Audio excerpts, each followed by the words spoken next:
Oi pessoal, vamos aqui dando sequência às nossas resoluções de questões, sem perder o foco, sem perder, né, o ritmo. Então a gente dá sequência falando um pouquinho agora sobre anemia.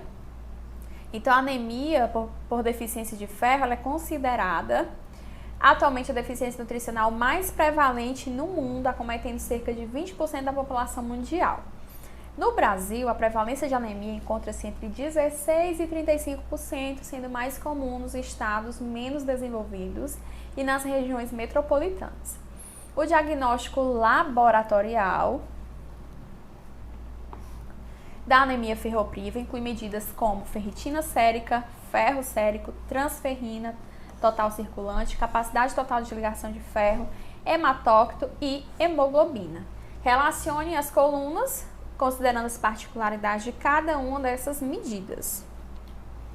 Então aqui a gente tem, tá, esses parâmetros e algumas informações com relação a essas informações. Então, coluna 1, ferritina, ferro sérico, transferrina e hemoglobina. E coluna 2, vamos aqui vendo onde é que a gente pode encaixar. É o parâmetro de menor especificidade, pois os valores podem estar alterados. Qual desses parâmetros vocês acham que tem menor especificidade? É a ferritina, é o ferro sérico, é a transferrina ou a hemoglobina? É o ferro sérico, certo? A deficiência de ferro pode ser visualizada primeiramente por meio da redução dos níveis séricos dessa proteína para valores abaixo do normal. Geralmente, esses valores estão, né, abaixo de 10 nanograma por mililitro. Caracterizam a deficiência com especificidade de 99% e sensibilidade de 59%. Então, aqui vocês vão ter que parâmetro? Aqui já foi, né? Ferritina, transferrina, hemoglobina. Tendo essa maior especificidade, gente, é a ferritina, certo? A OMS utiliza como ponto de corte para o diagnóstico da anemia ferropriva concentrações menores do que 11. Essa daqui foi dada. Então, aqui a gente tem hemoglobina e também chamada de, olha aqui, decorem esse nome, siderofilina. Por mais que seja fácil, né, a transferrina, vocês saberiam que a transferrina tem esse segundo nome, siderofilina? Então, aqui a gente tem um nome similar. Sua concentração no plasma está relacionada com a capacidade de transporte do ferro nesse ambiente, sendo sua produção aumentada em situações carenciais. Então, é 4,1,2,1,4,3, né? A resolução da questão. 2,1,4,3, que seria a alternativa D. Então, aqui a gente tem um parâmetro bioquímico que informa sobre o tamanho das hemácias. Qual é o meu parâmetro bioquímico que eu vou ter essa informação ao avaliar esse hemograma, gente? É o hematócrito? É a hemoglobina? É o volume corpuscular médio? Ou é a concentração de hemoglobina corpuscular média? Tamanho das hemácias. Eu vou obter essa informação a partir do volume corpuscular médio, certo?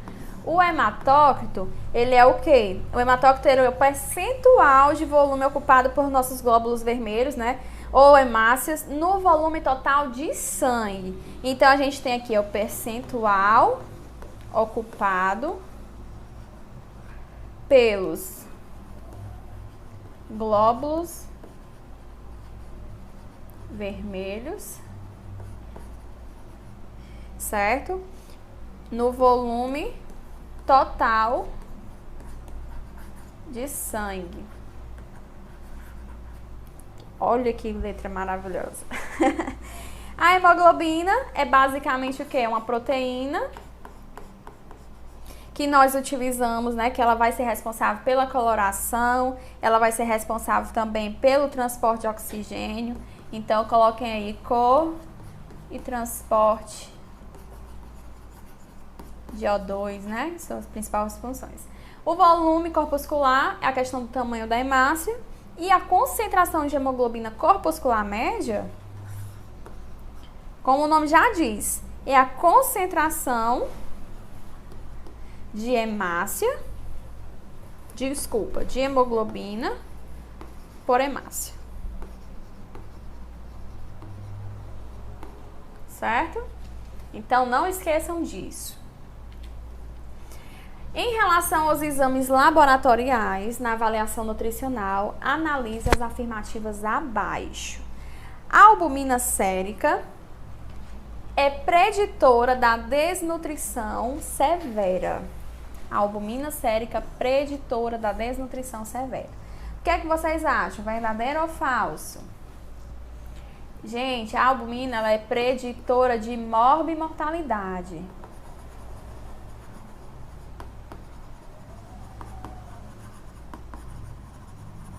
Certo? O balanço nitrogenado não é considerado um bom método de avaliação devido às suas limitações. Verdadeiro, né? A gente tem algumas limitações desse balanço nitrogenado que dificultam essa avaliação nutricional. Contagem total de linfócitos pode ser um indicador útil de risco de complicações infecciosas em idosos, mas não é considerado um bom método de avaliação nutricional. Verdadeiro também. Então, essas informações vocês vão encontrar num documento, né, do projeto de diretrizes com relação à triagem e avaliação do estado nutricional, certo? 18ª, algumas proteínas séricas podem ser utilizadas na avaliação nutricional do paciente enfermo. Em relação à albumina, analise as assertivas e assinale a alternativa que aponta as assertivas, né, as informações corretas. A síntese de albumina ocorre nos hepatócitos. Vimos que isso é verdade. Valores de referência de albumina entre 3 a 3,5 significam a depressão leve. Ainda lembram desse valor? Verdadeiro. O valor de albumina sérica está reduzido nas doenças hepáticas, vimos que sim. E por ser uma proteína de fase aguda negativa na presença de inflamação e infecção. Verdadeiro, certo? Última afirmativa. A principal função da albumina é transportar os hormônios da tireoide. Essa função é da albumina? Não. Quem é que transporta os hormônios da tireoide? É a nossa pré-albumina. Então, a principal função da albumina é a questão da regulação da pressão coloidosmótica, é um carregador universal, mas os hormônios da tireoide é a função da pré-albumina. Então, está correto aqui 1, 2 e 3, afirmação, né, que está contida na alternativa D. Na avaliação do estado nutricional, as determinações bioquímicas são usadas como complemento dos dados da história clínica, exame físico e antropométrico desse paciente. Qual dos indicadores bioquímicos é consagrado como um bom indicador de diagnóstico das formas graves de desnutrição? Triglicerídeos, albumina sérica, vitamina B12 sérica, folato sérico e piruvato sanguíneo. Então, gente, qual é aqui a proteína que está responsável, que a gente acaba utilizando como marcador de massa, né? Qual é esse biomarcador? Alternativa B, albumina sérica, tá? Então, bem tranquila essa questão, falou de diagnóstico, de avaliação do estado nutricional, lembrem das proteínas séricas, e aqui está uma que é a albumina, e aí não tem erro. 20ª questão, a restrição alimentar prolongada, bem como as situações de lesão, compromete também a integridade visceral. A maioria dos órgãos tem redução de massa corporal total. A dosagem de algumas proteínas sintetizadas por tecidos em associação com outros parâmetros é útil na avaliação do comprometimento visceral e no diagnóstico nutricional. São proteínas utilizadas para o diagnóstico da proteína de massa visceral, exceto. Lembrem aqui, né, que a gente falou de quatro proteínas séricas que podem ser utilizadas dentro desse parâmetro. E aí a gente destaca, dentre elas, aqui a albumina, a transferrina e a proteína transportadora de retinol, que a gente trouxe com mais detalhe. E aí fica a alternativa C e D. Então, dentre as opções, não se encaixa dentro desse perfil a 3-metilhistidina urinária, certo? Em que essa proteína aí, ela acaba sendo um metabólito, né, de um aminoácido, como o próprio nome diz, que é a histidina. Então, ele acaba sendo um marcador